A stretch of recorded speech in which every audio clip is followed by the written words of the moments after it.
அதன்படி பாதாள உலகை ஆட்சி செய்து வரும் மகாபலி அரசன் ஓணம் அன்று பூலோகத்திற்கு வந்து மக்களின் நலனை பார்த்து செல்வதாக ஐதீகம். இந்நாளையே கேரள மக்கள் ஓணம் பண்டிகையாக கொண்டாடி வருகின்றனர். ஓணம் பண்டிகையை முன்னிட்டு சிறப்பு உணவுகள் தயார் செய்யப்படும். கானம் விற்றாவது ஓணம் உண் என்ற பழமொழி ஓண சாத்யா என்ற உணவின் சிறப்பை கூறுகிறது.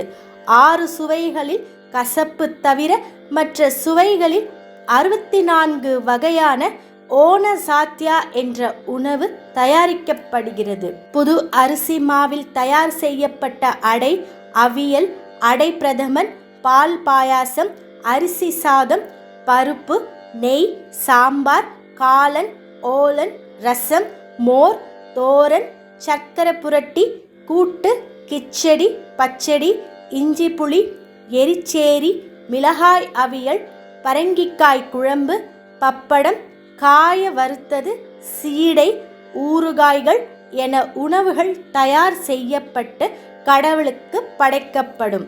ஓணம் ஸ்பெஷல் அத்தப்பூ கோலம். ஓணம் பண்டிகையின் சிறப்பு அம்சம் மகாபலி மன்னனை வரவேற்கும் விதமாக கேரளாவின் ஒவ்வொரு வீட்டு வாசலில் போடப்படும் அத்தப்பூ என்ற பூக்கோலம் ஆகும். முதல் நாள் ஒரே வகையான பூக்கள், 2ஆம் நாள் 2, 3ஆம் நாள் 3 என தொடர்ந்து 10ஆம் நாள் 10 வகையான பூக்களால் அழகு செய்வர். கேரளாவில் ஆவணி மாதம் பூக்கள் பூத்து குலுங்கும் மாதமாகும். அதனால் இக்காலத்தில் வரும் ஓண திருநாளையும் மக்கள் பூக்களின் திருவிழாவாக கொண்டாடுவர். புத்தாடை. கசவு எனப்படும் தூய வெண்ணிற ஆடையை பெண்கள் அணிந்தும் பாடல்கள் பாடியும் மகிழ்வார்கள். 10 நாட்களாக நடைபெறும் திருவிழாவில் பல விதமான போட்டிகள் வைத்து பரிசுகள் வழங்கப்படும். முக்கியமாக களரி, படகு போட்டிகள், பாரம்பரிய நடன போட்டிகள் போன்றவைகள் நடைபெறும். திருவிழா 10 நாட்கள் நீடிக்கும்.